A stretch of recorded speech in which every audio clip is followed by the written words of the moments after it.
l'avez sûrement remarqué, madame, messieurs. Bonjour, bienvenue à ces nouveaux numéros et numéros spéciaux. Je me retrouve, comme vous le constatez, dans une base militaire. Je suis à Kitona, dans le Congo central. Kitona situé à 600 km de Kinshasa, capitale de la République démocratique du Congo. J'ai souhaité vous amener ici aujourd'hui pour un peu vous montrer quelque chose, vous faire découvrir quelque chose.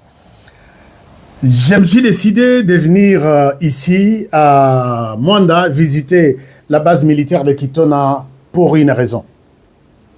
Depuis un certain temps, nous avons toujours parlé de l'armée congolaise qui défend très bien la République chaque jour, mais nous avons toujours parlé de l'armée congolaise, notre armée, dans un mauvais sens. L'armée n'est pas équipée, l'armée n'est pas formée, l'armée n'a pas de formateurs, l'armée n'a pas d'infrastructure, l'armée toujours dans les mauvais sens. Mais moi, tenant compte de la réalité ou du principe nous donné par le président de la République, il a dit, je souhaite voir les choses avec mes yeux et non avec ceux des autres. Moi aussi, je me suis inscrit dans cette logique. Je me suis décidé de voir les choses avec mes yeux et non avec les yeux des autres. Voilà, c'est la raison pour laquelle je me suis décidé de venir à Kitona, voir comment les militaires évoluent dans cette partie du pays et qu'est-ce qui se passe exactement. Je suis dans le Congo central. Madame, messieurs, acceptez de faire cette balade avec moi. Je me décide de quitter Kinshasa. Kinshasa, Mwanda, c'est à peu près 600 km. Une très belle route. Mais j'ai trouvé un embouteillage monstre à Matadi. Je quitte Kinshasa à 4 heures juste, avec espoir d'arriver à Mwanda à 15 heures, 14 heures, 15 heures. Mais je suis arrivé à 19 heures. J'arrive à Matadi, je me rends compte qu'il y a un embouteillage monstre qui dépasse même l'embouteillage de Kinshasa. Dû à quoi? C'est dû aux gros camions qui abandonnent leurs camions, aux chauffeurs qui abandonnent leurs camions sur la chaussée. Et en tout cas ici, j'invite les autorités de Matadi de pouvoir prendre cette question au sérieux. Quand quelqu'un arrive et il abandonne son véhicule en cours de route, ça crée des embouteillages et là, il faut les charger. Il faut lui imposer une taxe. Comme ça, prochainement, il n'abandonnera pas son camion comme ça. J'en ai trouvé des centaines et les passages étaient complètement bloqués. Et en définitive, nous sommes partis. On a dû avoir les passages après 3 ou 4 heures d'attente. Imaginez-vous avec la chaleur de Matadi. Dans la voiture, vous ne bougez pas, ni avancer, ni reculer, vous êtes là. 4 heures. C'était un peu compliqué et voilà. On a eu quand même la chance de passer et on est parti, on est arrivé à Matadi, à Mwanda. D'abord, en cours de route, il y a des péages, oui, c'est bon. J'aime ça. C'est à travers ces péages que la caisse de l'État respire un tout petit peu. Mais je me suis aussi posé la question. Si les péages se payent quand vous sortez de la ville de Kinshasa, vous payez cette taxe pour les petits véhicules, pour les petits véhicules, c'est quelque chose de 7000 francs. 3 dollars quelque chose. 3 dollars ou 2 points quelque chose. Alors, ils payent cette taxe pour le fait d'avoir utilisé la route de l'État. Ils les abîment, ils les utilisent et ils payent. Mais pourquoi la ville de Kinshasa? Dans la ville de Kinshasa, on ne paye pas cette taxe. Mais par les taximens qui conduisent chaque jour. Un point d'interrogation. Et bon, la route était bonne. Quittant Kinshasa, Matadi, Boma, Mwanda. Vous avez une très belle route.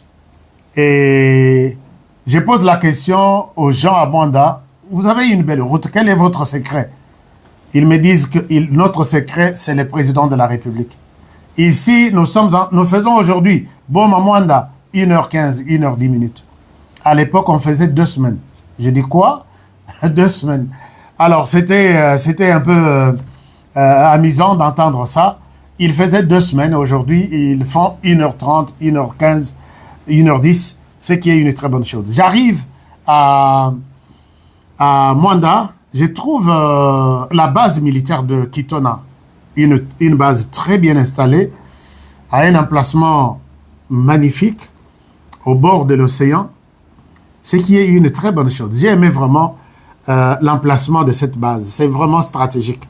Et quand je me décide d'entrer dans les camps, les premières impressions, c'est les bâtiments administratifs qui m'accueillent.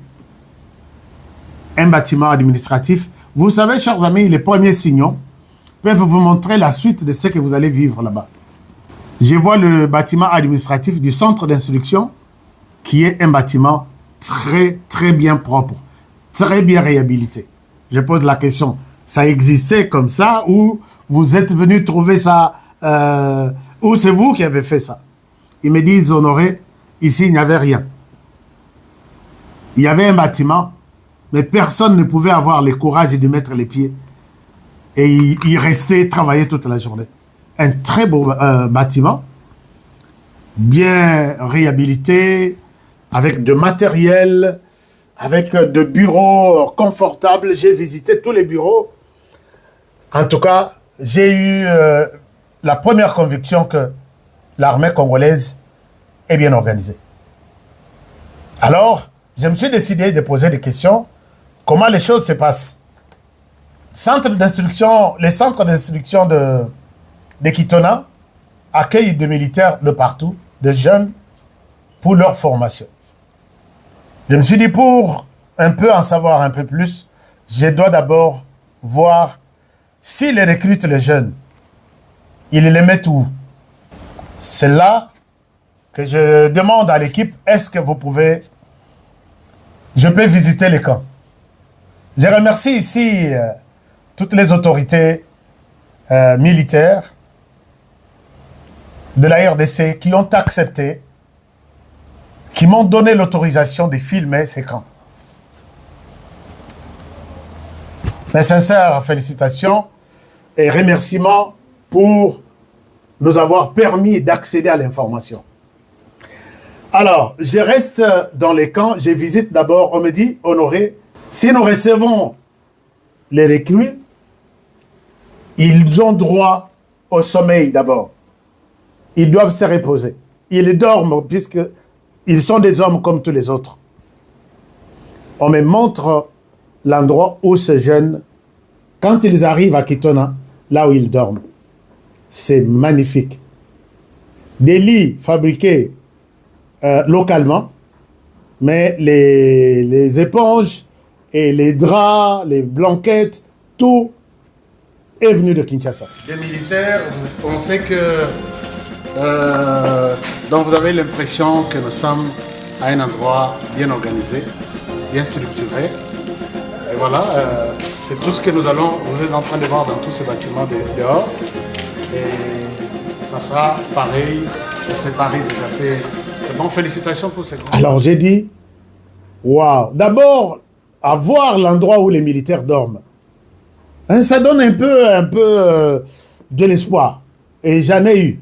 Ces hommes qui sont accueillis, ils ont un endroit pour dormir, bien aménagé, bien organisé, mais ils doivent aussi avoir des installations hygiéniques, des toilettes. J'ai dit, je vais voir des toilettes. Chers amis, regardez ce que les toilettes de la base militaire de Kitona donnent comme image. Regardez les toilettes de la base militaire de Kitona montrent comme image. J'étais vraiment impressionné. Là, c'est tous les bâtiments que vous êtes en train de voir. Et je me suis dit, c'est sérieux. Et là, on a réhabilité dans tous les camps. Comment les toilettes marchent?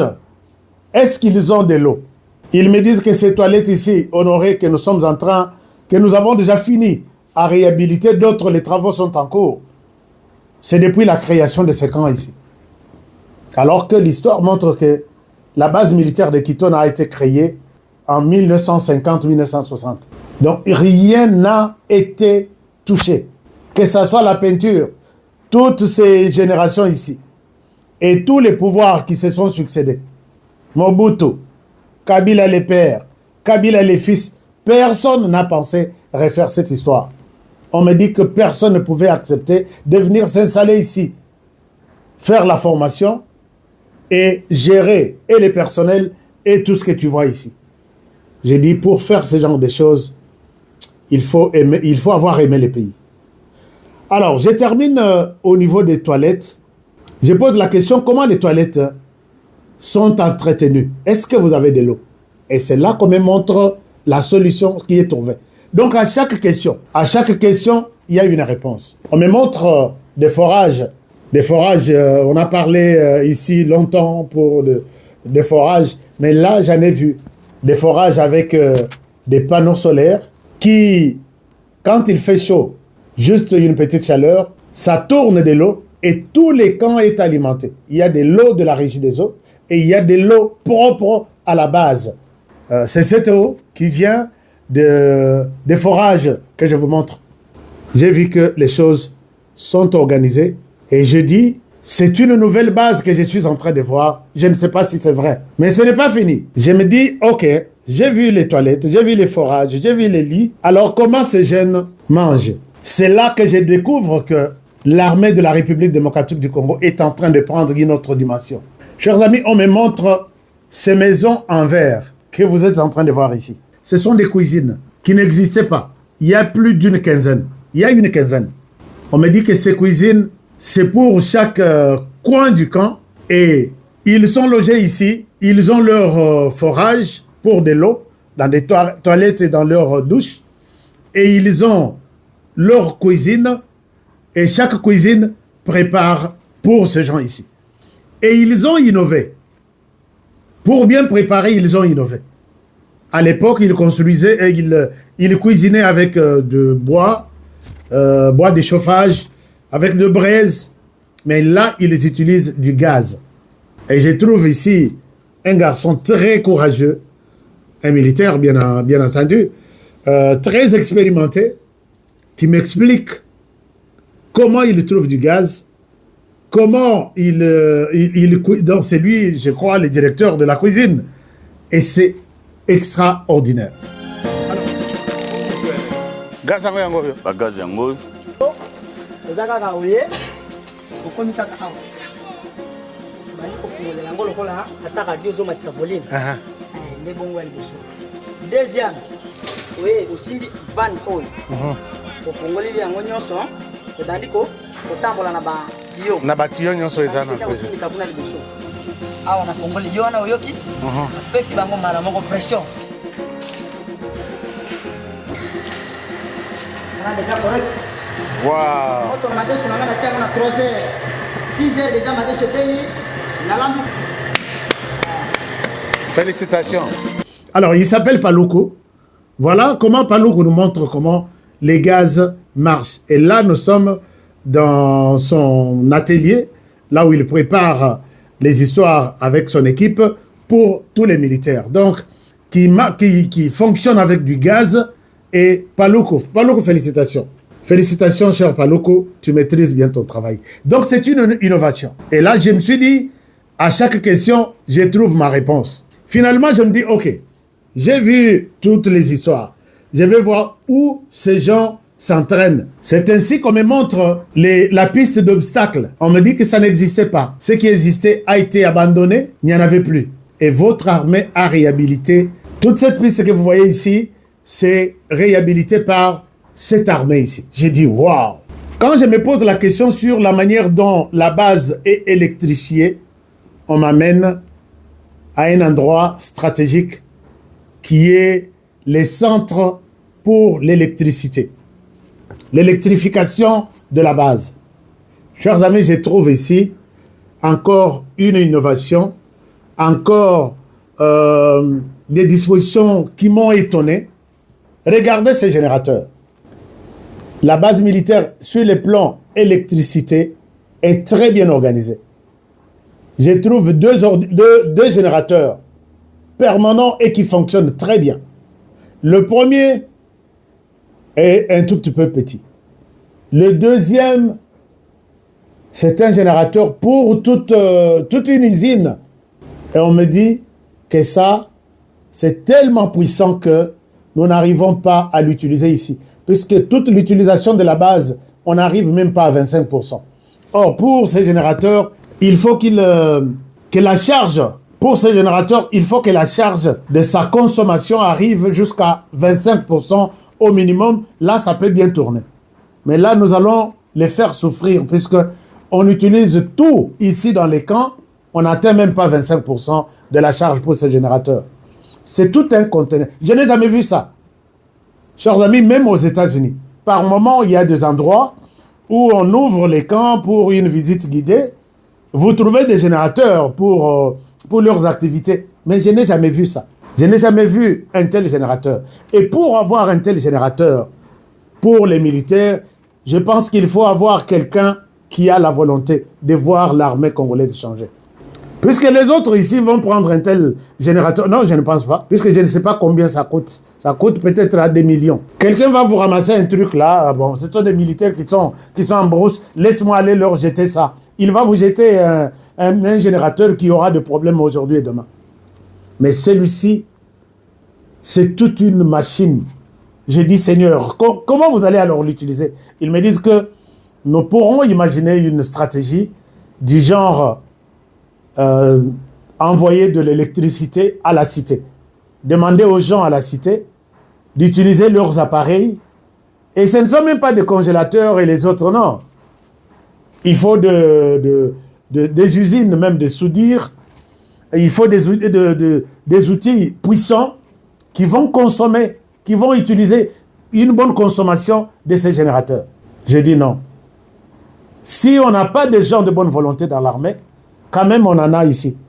J'en ai vu un là-bas. Alors, c'est ainsi que les colonels chargés de l'administration et logistique que j'ai rencontrés sur place m'expliquent, vous sentez qu'il y a la volonté dans cette base militaire de changer l'image de notre armée. Le générateur ici, c'est très puissant. Qu'est-ce que vous allez faire avec? Puisqu'on me dit que la charge de tous les camps ne suffit pas. Est-ce que vous allez distribuer les courants peut-être aux villages voisins pour vous permettre d'avoir une charge suffisante? Justement, nous sommes dans ce processus. Nous pensons prendre des contacts avec les villages environnants pour que nous ayons de la charge. Ouais. Le commandant suprême de redorer la base militaire de Kitona parce que depuis les années 50 jusqu'au jour d'aujourd'hui, il est le premier chef de l'État qui a pensé moderniser cette base, restaurer les infrastructures, tout ce qui est en train de se passer ici au niveau de la base. Et en tout cas, félicitations à l'armée. Je ne me suis pas arrêté là-bas.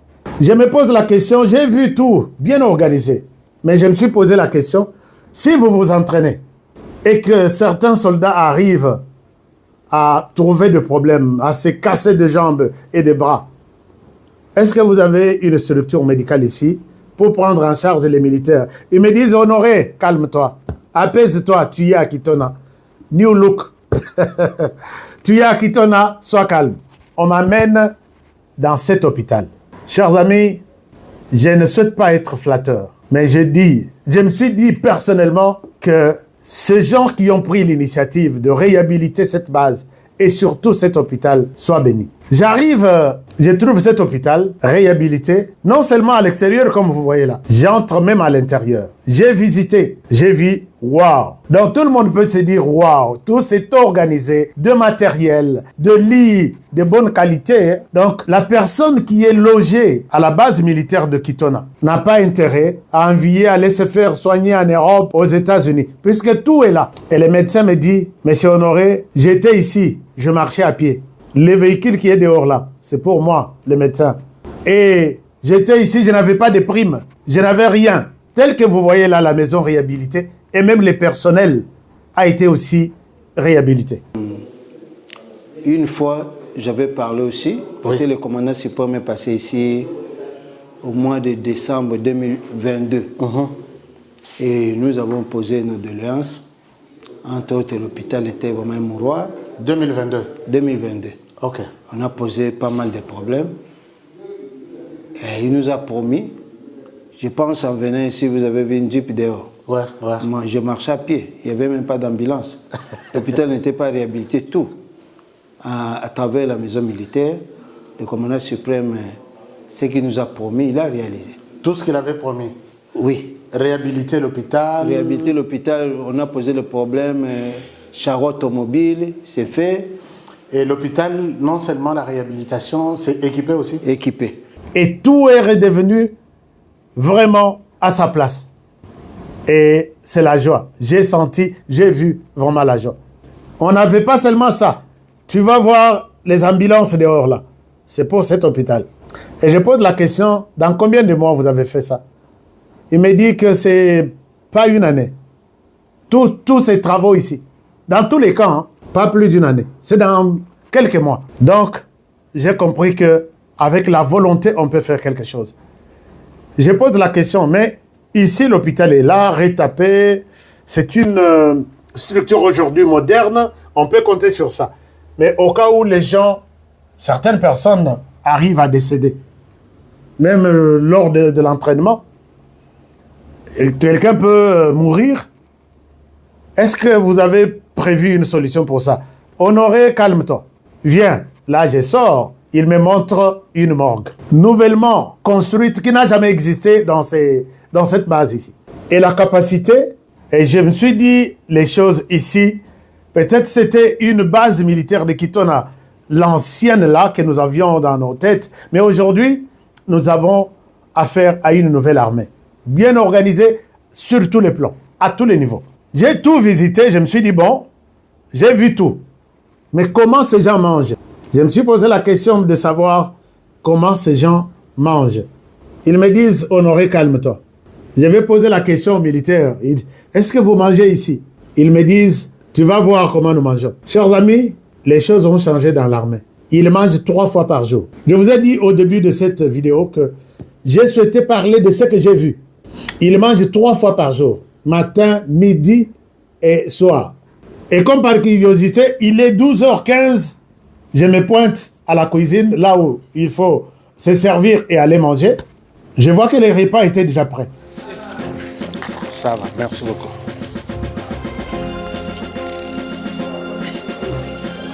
« 12h15, 12h16, je suis servi, je m'en vais manger. Souhaitez-moi bon appétit. » Et surtout, tout est très bien programmé. Chaque 12h, on mange. Chaque matin, on prend le petit déjeuner. Et on va encore manger le soir. Ça va, non? On a mangé toutes les autorités, puisque ici, tous ceux avec qui je suis assis ici, ce sont des autorités militaires qui encadrent les militaires. On mange ensemble et dans une ambiance de la famille. On a mangé et il y a même d'autres militaires qui jettent de la nourriture. J'ai dit waouh. Et ceux qui sont restés à Kinshasa et dans d'autres coins, est-ce que vous mangez à midi chez vous? On a toujours dit les militaires ne mangent pas, les militaires. Moi, j'ai vu que les militaires mangent chaque jour à 12 heures. Mais vous, qui parlotez chaque jour, qui insultez les militaires et l'armée, est-ce que vous mangez chez vous à 12h15 minutes? Moi, j'ai mon assiette ici, hein. 12h15 minutes. Alors, il faut dire merci pour ces changements que j'ai personnellement constatés au sein de l'armée. On a mangé, je pose la question, est-ce qu'ils ont mangé? Ils s'entraînent bien? Est-ce qu'ils sont équipés? Chers amis, toutes ces uniformes que vous voyez ici, ce sont les uniformes d'entraînement, puisqu'ils s'entraînent chaque jour, matin, midi, soir. Et je les trouve tous, ils ont de nouvelles tenues que vous voyez ici, là. C'est pendant la période d'entraînement. Ça, c'est une tenue réservée à l'entraînement. Mais dès qu'ils terminent l'entraînement et ils seront déployés, ils ont une autre tenue. Je trouve des armes que ces jeunes utilisent sont des armes différentes. Ce ne sont pas des armes ordinaires que nous utilisons ici. Je dis waouh. Mais regardez les bottes. Ils en ont de toutes neuves. Je me dis waouh. Un militaire me dit, je suis ici depuis 9 mois. Ça, c'est ma 3e fois de recevoir des bottes. Donc, on nous a déjà donné 3 fois. Donc, ce ne sont pas de militaires ou des bottes qu'on nous a toujours montré, Bamba, Batobola, tout ça. Ça, c'est autre chose. Côté équipement, ils nous disent, Honoré, calme-toi. Calme-toi, tu vas voir. Et j'en ai vu. J'ai vu des équipements pour les militaires et pour même toute la base. J'ai dit, aujourd'hui, je ne vous montre pas l'équipement militaire. Aujourd'hui, je ne vous montre pas. Aujourd'hui, je voudrais d'abord parler des infrastructures qui accueillent ces militaires ici. Qu'est-ce qui a été fait? Alors, vous voyez dans tout ce que je vous ai montré qu'il y a un travail extraordinaire qui s'est fait dans le Congo central. Alors, je quitte là-bas, ils sont bien traités et à la fin des équipements, de tout ce qu'on leur donne, je vois les militaires dans la queue en train d'être payés. Je pose la question, ils me disent que c'est chaque fin du mois. Puisque j'étais là à la fin du mois de juin, ils me disent que c'est chaque fin du mois. Ils sont en brousse, ils s'entraînent dans de très bonnes conditions, comme je vous ai montré. En même temps, au-delà de tout ça, ils sont payés. Est-ce que c'était organisé pour que, quand ils ont appris que j'arrive, non, les militaires me disent que nous sommes payés chaque mois comme ça. Mais là, ils sont encore en train d'être formés. Ils ne sont pas encore des militaires actifs. Et ça, c'est quelque chose à encourager. Ils doivent être encouragés. Les autorités militaires de la base militaire de Kitona, vous avez mes encouragements. Mais pourquoi pas l'encouragement aussi de toute la RDC. On termine les volets militaires. J'ai dit, alors, ces militaires sont formés. Où sont les formateurs? Où vivent-ils? Dans quelles conditions ils sont? On me dit, Honoré, calme-toi. Viens. On m'amène à un endroit qu'on appelle les messes des officiers. Ce n'est pas une messe des officiers. Une messe, non. Les messes des officiers. C'est comme ça. J'ai appris ça là-bas. C'est quoi les messes des officiers? C'est ce building créé, organisé, équipé, là où les officiers doivent manger, là où les officiers supérieurs se reposent, ainsi de suite. Et ça, vous verrez que ici, c'est une nouvelle salle bien aménagée, avec des chaises importées. Après notre déplacement, il fallait qu'on installe ça dans la salle où les officiers mangent. Ce n'est pas seulement les officiers. Et ici, il y a aussi les présidents de la République. C'est une salle VIP aussi, pour les officiers supérieurs. Mais il y a aussi une salle pour le président de la République. Quand il arrive, il est ici. Et ça, c'est le niveau VIP que j'ai trouvé dans cette base militaire de Kitona. Je trouve tout organisé très bien. Et derrière ici, il y a des chambres froides. Je trouve sur terrain la dame de fer qui conduit toutes ces activités, mais c'est extraordinaire. Elle nous explique comment elle travaille. Nous avons réhabilité la piscine olympique des militaires. C'est ça la piscine olympique? La piscine olympique, nous sommes... Il y a des travaux même qui sont en cours. Il y a des travaux en cours, on est presque à la fin. Nous avons installé aussi une fontaine d'eau pour leur détente. Ouais. Ok, quand ils vont le soir pour passer ça marche du temps, avec du courant et ça marche avec c'est du beau à courant voir. et c'est beau à voir. Okay. Et on entend du bruit. On a construit des paillotes. Okay. Hein? Ici, nous sommes aux messes des officiers supérieurs. Donc ici, tout ça n'existait pas. En tout ça a cas, été abandonné ou ça existait mais abandonné? C'était abandonné. Le site a été construit en 1954. Et depuis 1954, on n'a pas entretenu ni réhabilité.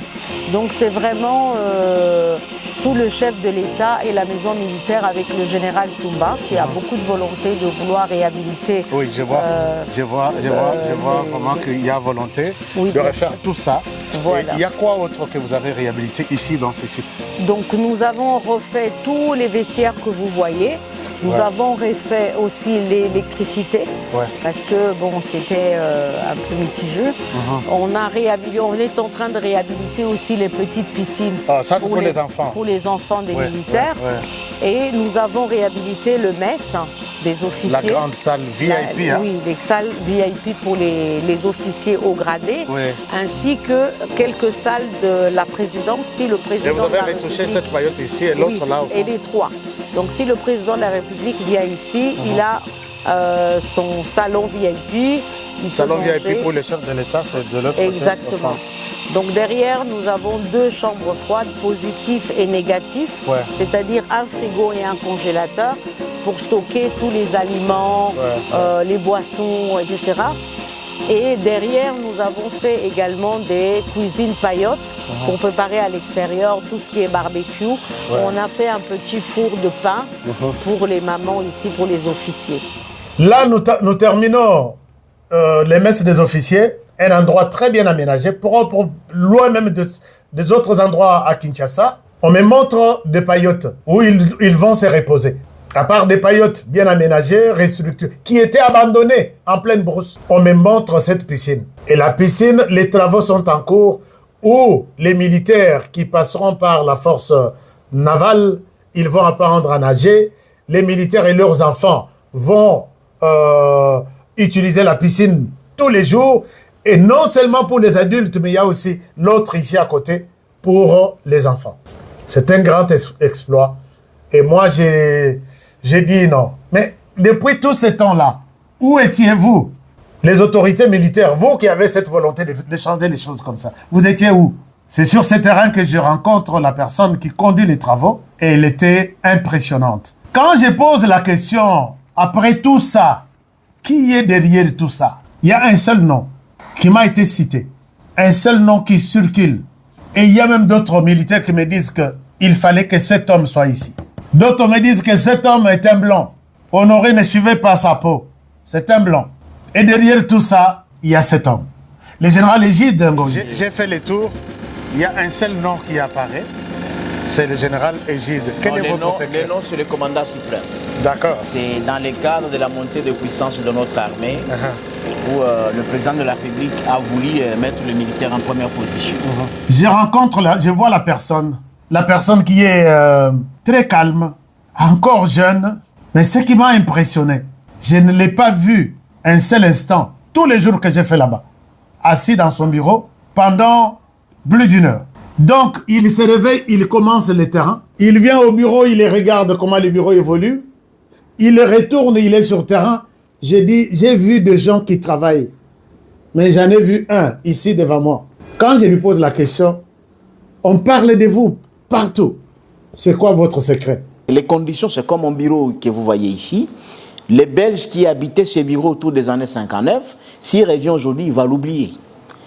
Le bâtiment est réhabilité au-delà même de son état original à l'époque coloniale. Oui. Ça, c'est en commençant par votre bureau. Exact.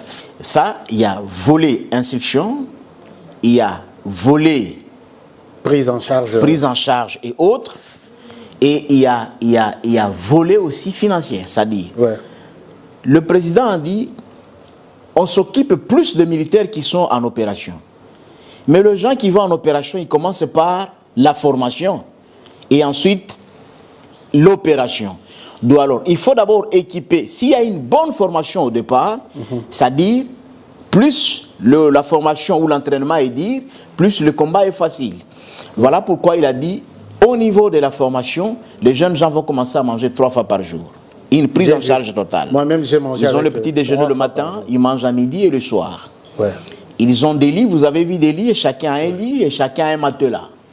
Le président donne des moyens, on a fabriqué des lits localement et on a acheté, ils ont envoyé des matelas de la présidence de Kinshasa, on a envoyé des matelas ici et on a équipé, c'est-à-dire chaque individu a un lit et un matelas. Ok. Vous avez vu les conditions sur place. Nous sommes partis par partie. Première partie, logement des recrues, leurs installations, forage. Et on a foré. Aujourd'hui, nous avons 10 puits qui existent actuellement et il y a 10 autres en cours. Donc les 10 qui existent, vous en avez vu 2 qui sont au niveau du DVV, 2 aussi en face du DVV, au niveau du MES, l'aéroport de l'autre côté et partout, ça dit au total 10 forages. Et après le logement, ces jeunes gens, ils tomberont malades demain, ils doivent partir à l'hôpital.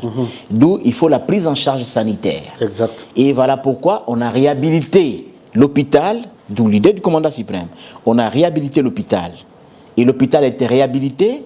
Et l'hôpital, il n'y avait pas aussi de morgue. Parce que pendant l'entraînement, il y a des décès aussi. Ouais. Et maintenant, ces jeunes gens décédés, là, on va les amener où? À la cité? Non. Et l'autorité a dit, il faut réhabiliter la morgue. Il faut construire une nouvelle morgue. Parce que la morgue n'existait pas.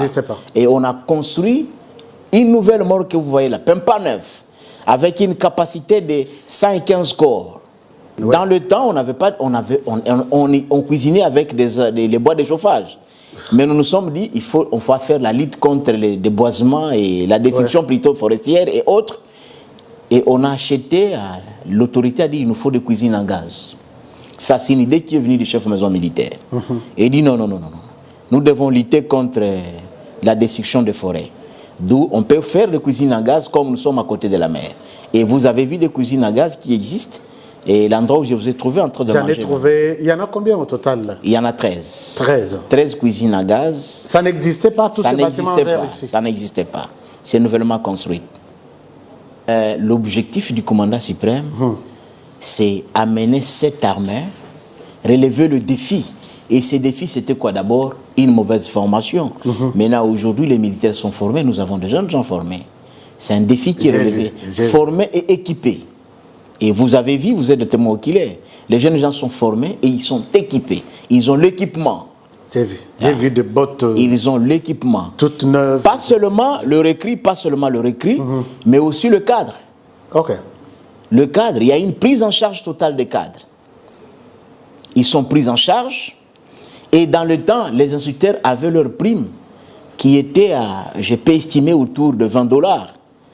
Mais aujourd'hui, ils sont payés. Le médecin, il vous touche.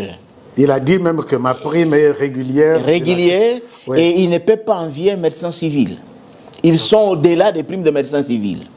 Les instructeurs aujourd'hui, ils vous touchent. Et on a pris Kitona comme centre pilote. Si ça réussit à Kitona, on va dupliquer de la même manière dans toute autre base au Congo et les centres d'instruction. Et à Kitona, c'est une réussite totale. Vous avez vu, en dehors de ça, il y a aussi autre chose qu'on a visité avec vous. Dans les temps, il n'y avait même pas la piste d'obstacles. Oui. Voilà. Et le chef de la maison militaire a dit non, on peut même réhabiliter. On doit réhabiliter la piste d'obstacles pour donner quelque chose à nos militaires, ce qu'on appelle l'endurance opérationnelle. Bon, le secret, c'est la volonté. La volonté. La volonté en amont, le commandant suprême, qui a cette volonté, qui a mis le moyen à la disposition d'un homme conscient, qui est le chef de la maison militaire. Parce qu'il n'avait pas la conscience, il ne pouvait pas s'associer de ça. Il a une bonne conscience et la volonté aussi. Et à son niveau, maintenant, il a activé. Et la volonté du chef de maison militaire qui a activé la pensée du commandant suprême pour maintenant réhabiliter tout ce que vous voyez ici et aussi l'achat des équipements. À travers vous. Et ensuite, maintenant, sur terrain, il y a maintenant un individu qui est là pour exécuter cette volonté politique à une volonté, j'appelle tactique. C'est-à-dire, la volonté politique du commandant suprême a une volonté stratégique auprès du chef de maison militaire. Et nous, au niveau tactique, on a juste une petite volonté pour faire le suivi et exécuter mot à mot. Ça, c'est grand. L'intention du chef. Nous sommes dans la vision du chef, faire des Congo un nouveau pays. Et Kitona, hier, il n'était pas vivable. Mais aujourd'hui, Kitona est viable et vivable. C'est ça peut-être ma dernière question à vous, mon général. Est-ce que vous avez un message aux parents qui ont toujours hésité envoyer leurs enfants à Kitona? Non, tu vas en prison, non, tu vas souffrir. C'est un endroit réservé aux délinquants. Il faut demander aux gens de Mwanda. Hier, les gens de Mwanda ne pouvaient pas envoyer leurs enfants pour faire l'armée. Et quand on regarde partout, de tout le temps, les gens de Mwanda ils ne se faisaient pas recruter. C'est une fois dans l'histoire de l'armée, c'est chaque jour. On prend 2000 aujourd'hui, demain ils sont encore là 100. Ils sont 200. Et ils dérangent l'administrateur du territoire, il faut voir Madame Laté, qui dérangeait le chef de maison militaire à tout le moment. Que mon général, il y a encore 300 jeunes ici. Pourquoi? C'est parce que dans le temps, les gens ne mangent pas. Mais aujourd'hui, ce sont des recrues qui donnent à manger à la population. Dans le temps, c'est les civils, les militaires qui partaient à la cité pour chercher à manger. Aujourd'hui, ce sont les gens de la cité qui viennent chez nous pour chercher à manger. Même l'électricité, vous avez vu la stabilité? J'ai vu. Pendant qu'il y a la cité, les gens qui n'arrivent même pas à travailler. Exact. Exact. Donc vous allez donner aussi du courant à... Sur le 1300 kVA, mais aujourd'hui, nous utilisons seulement 420. 420 kVA sur le 1300. Et il y a une stabilité. Bon, les gens qui quittaient Kitona pour aller s'installer à la cité, ils viennent, ils retournent maintenant. Et dans le temps, si on vous envoie Kitona à Mitation, tu ne peux pas venir. Mais aujourd'hui, c'est tout le monde qui veut partir à Kitona. Qui veut venir ici. Exact. Parce qu'on est connecté, on a du courant. C'est maintenant viable et vivable. Félicitations, mon général. Peut-être vous avez un autre message? Oui, le message, c'est aux parents. Oui. Le pays est sous menace. Nous sommes agressés par ce que moi j'appelle une politique hégémonique. Il y a des gens qui ne veulent pas voir le Congo en paix, nos agresseurs, et nous devons tous se mobiliser. Et l'unique voie ou moyen de servir votre patrie, c'est sous le drapeau à travers les forces armées de la République démocratique du Congo. Exact. Et nous invitons les parents à envoyer leurs enfants. L'armée, c'est tout un art et une science. Ce n'est pas un millier qu'on envoie les délinquants, non. Les militaires, c'est un monsieur. Quand je parle d'un art, c'est parce qu'il y a le commandement. Et quand je parle de la science, c'est parce qu'il y a des méthodes. Ouais. Et la science et l'art, ce n'est pas n'importe qui doit le faire. C'est-à-dire, c'est quelqu'un qui a un niveau. Vous avez vu des jeunes gens, tous ces petits sergents que tu as vus de l'autre côté, ils sont licenciés. Ce sont des gens qui ont dit, et nous sommes prêts pour servir la patrie, qui ont répondu à l'appel du commandant suprême. Mais aujourd'hui, ils sont sergents, ils sont adjudants, ils sont diplômés. Hein, et maintenant, ils sont là, prêts pour servir la patrie. Tu as vu leur morale. Donc l'armée n'est pas réservée seulement... L'armée n'est pas réservée pour le délinquant, non. L'armée est réservée pour les hommes intègres, intelligents et des patriotes. Voilà pourquoi nous appelons ces jeunes gens à servir la patrie sous le drapeau. Et la meilleure façon de le faire, c'est intégrer les forces armées. Je m'excuse, moi je l'ai toujours dit, nous sommes tous des hommes, et moi et vous, mais le meilleur, les hommes meilleurs, et les hommes puissants forts, ce sont eux qui font l'armée. Ouais. Comme vous. Comme moi. Merci beaucoup. Merci beaucoup, mon général. Merci. Merci. Moi, personnellement, j'étais très convaincu de ces changements, de ces travaux de grande envergure engagés dans cette première base militaire de Kitona. Et si vous êtes aussi convaincu, je vous dis quelque chose aussi, hein, quelque chose qui m'a aussi... Nous sommes en train de prendre les images et finalement mon équipe se décide d'utiliser les drones. Il connecte son drone et quand il tente de faire décoller les drones refusent. Les drones disent je ne monte pas. Il essaie, il fait tout. Je l'appelle, je dis qu'est-ce qui se passe? Il me dit les drones refusent. Les drones est en panne.